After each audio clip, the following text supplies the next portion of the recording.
তো মাসে 5-6 হাজার টাকা কামানোর জন্য 5-6 লক্ষ টাকা ইনভেস্ট করা সত্যি বোকামি। আসসালামু আলাইকুম দর্শক, আশা করি সবাই ভালো আছেন। তো আজকে আমি আমার ভিডিওতে কিছু গুরুত্বপূর্ণ তথ্য তুলে ধরবো। আশা করি সবাই ভিডিওটা ফার্স্ট থেকে লাস্ট পর্যন্ত দেখে যাবেন। আপনি যদি আমাদের দেশে খেতে খামারে যদি কাজ করেন, তাহলে আপনাকে 1 টাকাও ইনভেস্ট করতে হবে না। বিনা ইনভেস্টে আপনি কিন্তু কাজ করতে পারেন এবং দিনমজুর হিসাবে কিন্তু আপনি দিন শেষে পারিশ্রমিক পান, টাকা পান। আর বিদেশের বিষয়টা যদি আপনি একটু লক্ষ্য করেন, সেটা হচ্ছে এই যে আমার পিছনে এই যে সাইডে যে গার্ডেন দেখতেছেন, এই যে কত গার্ডেন গাছপালা, এইদিকে আছে ওই যে গার্ডেন, এই যে কত গার্ডেন গাছপালা।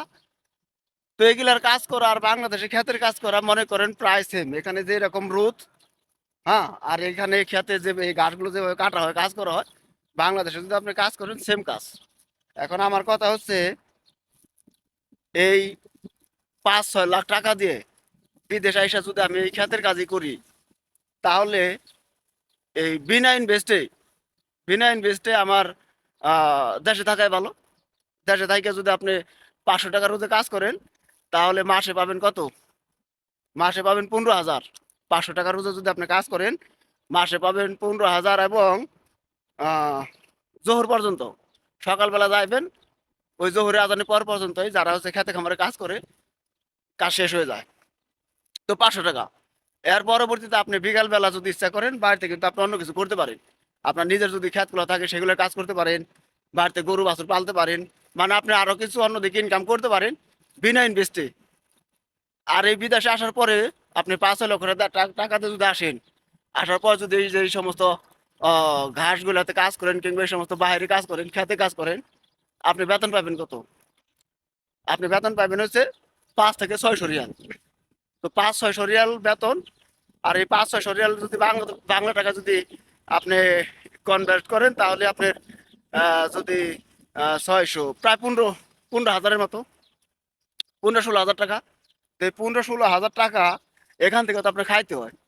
আপনার খাইতে হয়, মোবাইল খরচ হয়, সব খরচ বাদ দিয়ে দেখা যায় যে থাকে যে 5-6 হাজার টাকা মাসে। তো মাসে 5-6 হাজার টাকা কামানোর জন্য 5-6 লক্ষ টাকা ইনভেস্ট করা সত্যি বোকামি, বুঝছেন? আর আরেকটা বিষয় একটু বলে রাখি, যে তাইলে ভাই অনেকে তো যায়, তারা যায় এত টাকা পয়সা কিভাবে কামারুজি করে, তাইলে তাইলে এই বিষয়ে একটু বলেন। হ্যাঁ, এটাও বলি।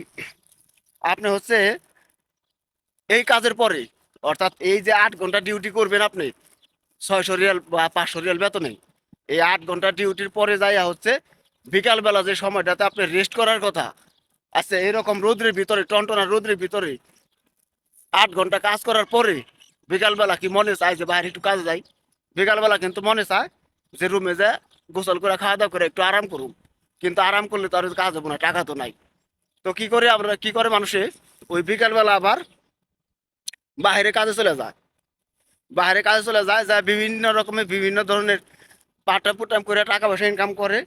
আর আগের যে বিষয়টা ছিল, আগে বাইরে এদিক ওদিক গেলে অনেক রকমের কাজই করা গেছে, কিন্তু এখন বর্তমানে বাইরে খুব একটা কাজ করা যায় না, সুযোগ সুবিধা নাই। ঠিক আছে, সরকারিভাবে প্রচুর চাপ, বাইরে কাজ করা, পুলিশের ধরপাকড় প্রচুর। তো যার কারণে এখন আর আগের মতো সুযোগ সুবিধা নাই। এখন যারাই বিদেশ আসতেছে, এই 500-600 টাকা বেতনের বাইরে তাদের কামাই করা খুব টাফ হয়ে যেতেছে। অনেকেই পারতেছে না, অনেকেই হতাশ যে ভাই কি করুম ভাই, এতগুলো টাকা দিয়ে আসলাম, ঋণ হয়ে আসছি, দেনা পেনা হয়ে আসছি, এখন তো বাইরে তো টাকা পাঠাতে পারি না, এই দেনায় কবে সারুম, এই টাকা আমি কবে তুলুম? তো যারা বিদেশ নতুন করে আসবেন একটু ভাইবা চিন্তা আসবেন। ঠিক আছে, আমি আবারও বলি, আপনি 5-6 লক্ষ টাকাতে যদি এরকম কাজ যদি আপনি করেন, এই যে সমস্ত কাজই করেন আর বাংলাদেশের খাতের কাজ করেন, সেম কাজ, সেম কাজ। আর ওই জায়গায় গরম বেশি, পিঠের চামড়া পুড়ে যাবে, দেশে তো আর চামড়া পুরা গরম না। ভালো থাকবেন সবাই, আল্লাহ হাফিজ।